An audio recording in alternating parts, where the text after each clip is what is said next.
अस्सलाम वालेकुम वरहमतुल्लाहि वबरकातुहू। जनाब भाई दोस्तों की फरमाइश तो माशाल्लाह शेर कलर की पट लियांदी ने तोता फेस है और चंगी झालर है और कन्ना की लेंथ भी चेक कर सकते चंगे लंबे कन और चौड़े कन जनाब और बिल्कुल बरीक पशम और बिल्कुल चिपटे सिंह बैठ में सिंह जनाब। अक्सर दोस्त फरमाइश करते हैं कि विराट डबल हड्डी लिया लो जनाब डबल हड्डी ने और बिल्कुल चमकदार पशम और शेरा नस्ल की माशाल्लाह बकरी ने और मोटी थनी का विराय फायदा होता कि चंगे दो तली बकरी बनती है और इकली इकली तनी तो लो जनाब शुरू तो तुम टोर फेर के विखा रहे हैं तो एंड से भी इंशाल्लाह टोर फेर के तुम जानवर विखावे कि तुम विरा पता लगे और खूबसूरती माशाल्लाह चेक कर सकते हैं बिल्कुल खूबसूरत और नायाब चीज़ ने और चारा भी इंशाल्लाह खवा के विरावान विखावे वीडियो ना रवना इंशाल्लाह तुम अच्छी तरह इन्फॉर्मेशन देंगे तो लो जनाब चारा भी खवा के विखा रहे हैं पैर बनने विरा क्योंकि तुम वीडियो बना के विखावनी होती है और चीज़ ने माशाल्लाह लखा ली इंशाल्लाह दी अच्छी परवरिश करो और चंगे माशाल्लाह हाइट कादे हाइट कादे तो दस दे जनाब 36 कन्फर्म है पिया हाइट है पई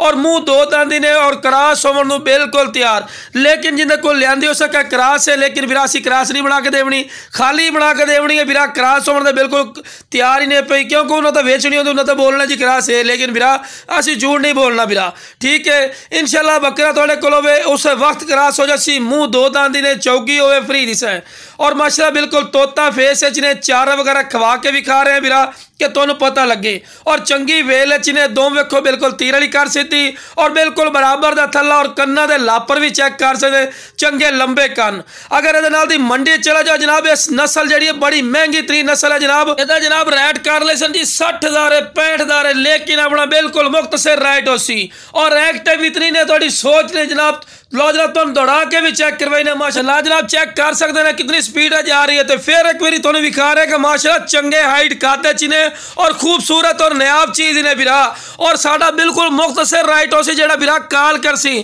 ते जिस बिरा नु चाहिए जनाब स्क्रीन ते नंबर चलता फिर इस राबता कर लवे इंशाल्लाह प्यार मोहब्बत और रह लिसा है तो जेड़े शौक रखना चाहते हैं बिरा शौक होंदा है और नस्ल होंदी है बिरा चीज़ थोड़ी अक्खर के सामने और तुहाडे ते इंसाफ है माशाल्लाह ए प्लस क्वालिटी दे चेक कर सकते फिर एक बार टोर फेर के भी खा रहे बिरा कि तुहानू पता लगे तो यह चीज़ होंदी जेड़ी लाख रुपये ली बनती है माशाल्लाह कलर भी चेक करो और क्वालिटी चेक करो माशाल्लाह 100% वाली माशाल्लाह क्वालिटी है तो जिस बिरा नु चाहिए जनाब स्क्रीन ते नंबर चलता